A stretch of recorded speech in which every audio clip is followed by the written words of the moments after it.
haciendo y junto oyendo lo que dice la palabra de Dios.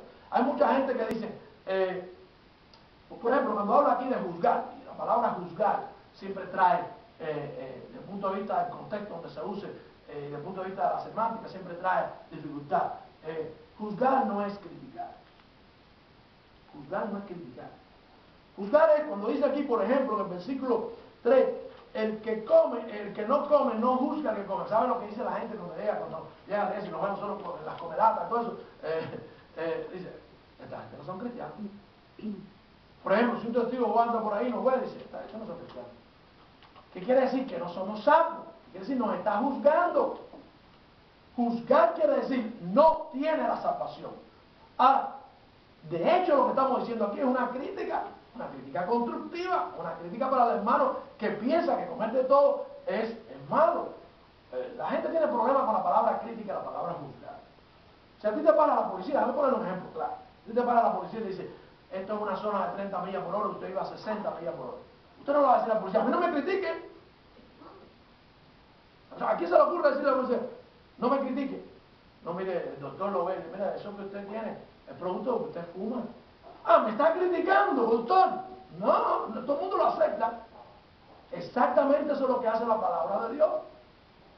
Ahora, juzgar es decir, no tiene salvación, no es cristiano, no ha recibido a Cristo. No, lo que pasa es que hay débiles y hay fuertes en la fe. Pero no podemos juzgar, porque nosotros no sabemos, como decía un pastor amigo mío, lo que pasa, ha sucedido en el corazón y del hueso frontal de la gente para allá. O sea, nosotros tenemos que, la gente viene, los vemos recibir a Cristo, los vemos bautizarse, son hermanos de la fe, hay que recibirlos. Cuando llegan, entonces nos damos cuenta que están débiles en la fe. Bueno, hay que trabajar con ellos, eso es razón.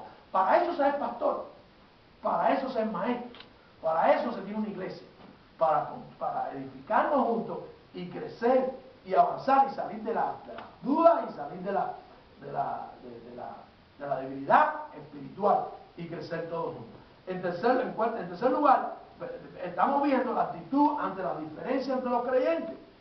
De hecho, la Escritura nos manda a nosotros a hacer cosas que mucha gente considera críticas. No, eso es parte del crecimiento. Cuando nosotros vemos a alguien débil en la fe, mira lo que dice en 1 Tesalonicenses en el capítulo 5, versículo 14. También os rogamos a los hermanos que amonestéis a los ociosos. Ah, pastor, usted me estaba criticando por ocioso. No. En amor, si es cristiano, hay que amonestar al ocioso porque el ocioso va a entender que el cristianismo no se agrada, que Dios no se agrada con el ocio. Que alentéis a los de poco ánimo. Esas son debilidades de la fe que se aplican más, porque esto es otra carta, esto no es una carta dirigida a los romanos, está dirigida a los tesalonicenses. Se aplica más a lo que vemos hoy en la iglesia. En la iglesia podemos ver hoy gente ociosa, gente que tiene poco ánimo. Dice que sostengáis a los débiles, o sea, la gente que tiene estos problemas, y que seáis pacientes para con todo. Hay que tener paciencia con el que es cristiano, con el que es nuestro hermano, con el que tiene una debilidad, con el que ha venido con una equivocación de alguna otra religión. Hay que tener paciencia. Por último, mis hermanos, vamos a ver la solución. Bueno, hablando de la actitud ante la diferencia, vimos en el versículo 3, pero mira la primera parte del versículo 4. ¿Tú quién eres que juzgas al siervo ajeno? O sea, está hablando del débil, porque este versículo está estrechamente concatenado con el anterior. Dice, el que no come está criticando al que come, porque eres religioso, porque eres judío. Pero cuando llega y ve que hay gentiles que comen de todo, no se puede olvidar que lo está haciendo porque está sirviendo a Cristo, porque es de Cristo, es siervo de su Señor. Y tú no puedes llegar y decir, no, le está faltando su siervo. No. Él está haciendo lo que dice su siervo. Tienes que ver de dónde lo saca, tienes que ver de dónde lo aprendió, qué parte de la Escritura dice que se puede comer de todo. Y la Escritura lo dice que se puede comer de todo. ¿Se dan cuenta que esa tiene que ser nuestra actitud? No podemos criticar al que come, no podemos criticar al que no come, tenemos que edificarnos, asentarnos y discipular débiles, los fuertes, llamados para los fuertes, recibir a los débiles y discipular. Desgraciadamente, desafortunadamente, a veces los débiles no eran tan débiles, era que no eran nada. El débil siempre va a crecer. La gente se asusta cuando llegan a la iglesia, el grupo de los pentecostales. Yo he tenido esa experiencia y déjenme decir, no me importa la iglesia que venga. ¿Recibiste a Cristo como tu Señor y Salvador? ¿Te bautizaste por inmersión? ¿Por qué recibiste a Cristo? ¿Cómo fue? ¿Qué sentiste en tu corazón? Y hay un testimonio de conversión, de salvación. Entonces, esa persona, crea lo que crea, porque lo aprendió de donde viene, va a recibir un discipulado y va a ver lo que dice la Biblia. Allá me enseñaron que era hablar en lengua era correcto, era un don para estos tiempos. Vamos a la escritura a ver. ¿Qué cosa era un apóstol? ¿Qué cosa eran los poderes especiales que tenía? ¿Cuáles son los dones que se mantienen y los dones que no se mantienen dentro de la iglesia? Y la persona empieza a crecer. Y si tiene el Espíritu Santo, lo he visto de iglesias pentecostales, venir y entonces entender cuál es la verdad, quedarse, crecer y servir y seguir adelante con nosotros. Por último, vamos a ver la solución de la diferencia de todos los creyentes. La segunda parte del versículo 4 dice así: pero estará firme, que poderoso es Dios para hacerle estar firme. La persona que está haciendo lo correcto, que es fuerte en la fe, cuando vengan estas críticas de aquellos que son débiles, porque esto es lo que está hablando aquí, el débil criticando al fuerte, entonces se va a mantener firme. Va a decir, no, lo aprendí en un estudio, lo predicó el pastor, lo dice la Escritura, y se mantiene firme porque Cristo lo mantiene firme. Porque nos podemos encontrar personas que vengan con la crítica, y no precisamente porque sean débiles en la fe, es porque están malintencionados. ¿Ok? El que está haciendo lo correcto, ¿cuál es la solución? La solución para la diferencia en la iglesia es Cristo. No es tu opinión, no es la mía, es la palabra del Señor. Es el discipulado donde se aprende lo que dice la Biblia, en el contexto, aplicado correctamente, versículo por versículo. La persona que está criticando al que no come, al que come de todo, perdón, está de alguna manera le falta el apoyo que da la palabra de Dios, lo que dice Cristo en su palabra. El que lo está haciendo, que ya está en la iglesia, que sabe lo que dice el Señor en su palabra, se mantiene firme, pero es Cristo en su palabra quien lo mantiene firme. La solución para la diferencia, en primer lugar, es Cristo que da la firmeza. Dice la segunda parte del versículo 4. Cristo da la firmeza. Dios nos mantiene firmes en lo que creemos. Van a venir gente a decirnos horrores. Gente nueva, incluso gente recién convertida, gente que vinieron los otros días a Cristo. Cuando tú le dices lo que dice la Biblia, se ponen mal y uno se siente mal. Déjenme decirle algo. Uno dice, wow, creo que fui muy duro. Creo que no debía haber dicho eso al hermanito que es nuevo en la fe. Esa es la vida cristiana. En Primera Tesalonicenses ahí vimos como nos manda, nos ruega Pablo que amonestemos, que alentemos, que enseñemos, como le dice a Timoteo, instruye, redarguye. Esa es pero con la palabra de Dios. A veces uno se siente mal y dice, puta, lo perdí, se fue, se puso bravo. Bueno, pero tú hiciste lo que Dios te mandó. A lo mejor se fue porque no era del Señor. No era del Señor. A mí no me da pena. Hay muchos pastores que se sienten apenados porque han visto gente recibir a Cristo, levantarse, orar, llorando, bautizarse, y el día que tú los tratas de instruir, cogen y se van. No hay que sentir pena por eso. ¿Se recuerdan el cuento de los murciélagos? Los 75 murciélagos se metieron en 3 iglesias. Una de las iglesias, una metodista, una episcopal y una bautista. El pastor metodista dijo, a mí se me metieron también 75 y los maté a todos a tiros. Se acabaron los murciélagos. Dice el episcopal. Ah, no, yo les eché un veneno. Se acabaron. Dice el bautista, yo los bauticé. Y con la misma se fueron y no vinieron más. Eso es lo que pasa muchas veces. Pero ¿qué vamos a hacer? A veces uno se siente bien, se siente mal por eso, porque dice que el Señor, dice en el versículo 4 en la segunda parte, el Señor nos mantiene firme en lo que creemos, porque es su palabra. Y Él no falla. Lo que Él dice es la verdad. En segundo lugar, es Cristo el que da el discernimiento. Dice ahí en el versículo 6, el que hace caso del día para el Señor lo hace, y el que no hace...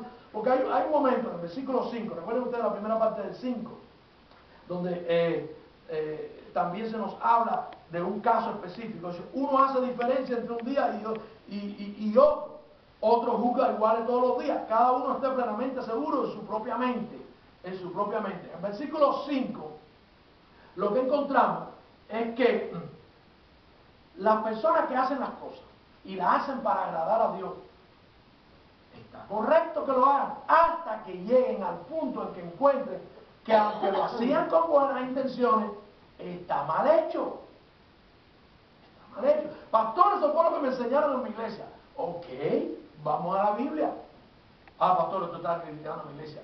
No, mira lo que dice la Biblia. Como en el caso del policía, el policía te para, el policía no te está criticando. Te dice, violaste la ley de lo que dice un librito donde está escrito que se tiene que ir a menos de 60 millas por hora. ¿Verdad? Mucho cuidado. En versículo 5 se pone el ejemplo de las personas. Ustedes saben que todos los días son los días del Señor, ¿verdad? Nosotros no podemos ponernos a discutir por días. Hay gente que dice que el domingo es el día del Señor. Bueno, el domingo es el día del Señor. El domingo es el día que nos reunimos a celebrar, a aprovechar para crecer juntos, pero con un motivo. ¿Qué fue lo que pasó con los judíos? Todos los días son los días del Señor. Bueno, los judíos tenían un día. Había judíos que llevaban al extremo la situación del día. Y de hecho, muchas religiones hoy, si no es el día que guardamos, estamos mal. Y si los adventistas que nosotros no somos cristianos, porque no guardamos el sábado, ¿verdad? Pero ni el sábado ni el domingo, no podemos discutir por días. Nosotros nos reunimos el domingo por la misma razón. Fíjense que no fue un mandamiento, no fue una ley. El judío fue quien decidió reunirse el primer día de la semana, porque no hay un día más grande que el primer día de la semana. Estaba leyendo un comentarista que decía, no, en este país han decidido reunirse el primer día de la semana, porque las leyes sociales, ese día no se trabaja. No, aquí fue al revés. La gente no trabajaba porque era el primer día de la semana. No es que en la ley de este país el primer día de la semana no se trabaje y entonces fue más cómodo cogerlo para tener comunión y celebrar la resurrección de Jesucristo. No, es al revés. Este país se fundó con la idea de que el primer día de la semana Cristo resucitó. Amén. Y nos reunimos para celebrar, para instruirnos, para tener comunión los unos con los otros y para guardar este día entero, aunque todos los días son días del Señor. O sea, ni un extremo judío, ni el extremo cristiano. Es bueno decir que hay cristianos que te dicen el día del Señor es el domingo. Los otros 6 días no hacen nada por el Señor, ni abren la Biblia. Tampoco así, ¿verdad? Eso está mal también. Tampoco está bien la posición judía. Hay algunos, dice el versículo 5, que hace diferencia entre un día y otro. Otros juzgan iguales todos los días. Cada uno esté plenamente seguro en su propia mente. En el caso de los apóstoles, el Señor está llamando y diciendo, ok, esté seguro de lo que están haciendo.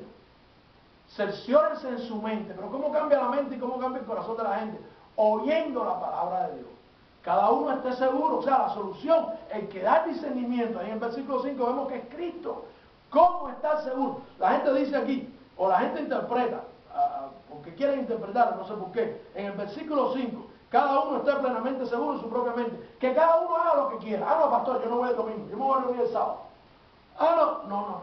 Cada uno vaya a la Biblia y asegúrese de lo que dice la palabra de Dios. ¿De dónde nos reunimos? ¿Por qué nos reunimos el domingo? ¿Es el domingo el día del Señor? No. ¿El único día del Señor? No, todos los días son los días del Señor. ¿Verdad? Ahora, los discípulos, los seguidores de Cristo, la iglesia primera no testamentaria, decidió reunirse el domingo, porque es una fecha memorable, es el día de la semana, día de la resurrección, día que nos da a nosotros la razón para tener el gozo, para tener la alegría, para poder tener una comunión verdadera, para todas las cosas. ¿Ok? Es Cristo el que da la firmeza, vemos en el versículo 4. Es Cristo el que nos da discernimiento, vemos en el versículo 5, porque en Él nuestra mente cambia buscando la palabra de Dios. Y es Cristo el que da el propósito correcto. Todo lo que usted haga tiene que tener un propósito correcto. Y Cristo es el que nos dice a nosotros cuál es el propósito. Además, Él sabe si en su corazón usted lo está haciendo con un propósito correcto, o porque quiere criticar al hermano, o porque quiere cambiar la iglesia, o porque quiere poner su opinión. Dice el versículo 6, el que hace caso del día, para el Señor lo hace. El que no hace caso del día, para el Señor no lo hace. El que come, para el Señor come, porque da gracia a Dios. Y el que no come, para el Señor no come y no da gracia a Dios. Todo esto, haga usted lo que usted haga. Lo importante es tener un propósito correcto en su corazón. Si su propósito es hacerlo para Jesucristo, el propósito es correcto. El propósito es correcto. Ahora, ¿se lo pide Jesucristo o no? Si usted, nadie puede criticar a nadie si la gente te dice, no, yo lo que hago, lo hago para el Señor. En definitiva, el Señor lo merece, el Señor, pero en la medida que la persona va creciendo, va viendo lo que Cristo nos pide, lo que Cristo no nos pide, lo que el Señor quiere que nosotros. Pero si usted tiene claro en su corazón el concepto de lo que se debe hacer, lo que no se debe hacer dentro de la iglesia, pero usted tiene el propósito, otro propósito que no es el de alabar al Señor, de agradar al Señor, entonces usted está mal. De manera que Cristo es la solución, porque Él es el que da la firmeza para mantenernos en lo que creemos, el que da discernimiento para entender lo que no entendemos y el que da el propósito correcto. Hay que ir a la Escritura. Para cuando comamos lo hagamos de acuerdo, para que lo hagamos bien para el Señor. Para cuando nosotros guardemos el día lo hagamos correcto para el Señor. Para cuando hagamos lo que hagamos, lo hagamos bien, con un propósito correcto delante del Señor. ¿Se dan cuenta ustedes de lo que acabamos de decir? ¿Se dan cuenta de lo que son los débiles en la fe? ¿Se dan cuenta que esto no tiene nada que ver con pecado, esto no tiene nada que ver con una vida disoluta dentro de la iglesia? Esto tiene que ver con cuestiones religiosas. El apóstol Pablo va a seguir hablando acerca de un juicio la próxima semana. Pero hasta aquí el propósito es que estemos mejor preparados para convivir, tolerar y manejar correctamente los conflictos propios de nuestras diferencias espirituales. Espero que ese ha sido lo que hayan logrado ustedes. Que el Señor me lo bendiga. Padre, te alabamos, te damos gracias sobre gracias por tu bondad. Gracias, Dios mío, porque tú nos enseñas cómo somos diferentes, pero cómo también podemos crecer unos con los otros y todos juntos, Señor, hasta lograr el edificio que tú pretendes, Padre, en tu iglesia. Te pido, Padre, que tú moldees los corazones de acuerdo a lo que dice tu palabra, que a nosotros con nuestras vocaciones y opiniones tú nos transformes a través del poder de esa palabra que tiene la absoluta verdad. Te pedimos, Dios mío, que tú juntos nos permitas crecer en opiniones que sean bíblicas, en doctrina que sea sana. Pido todo en el santo, precioso y digno nombre de Cristo Jesús. Amén.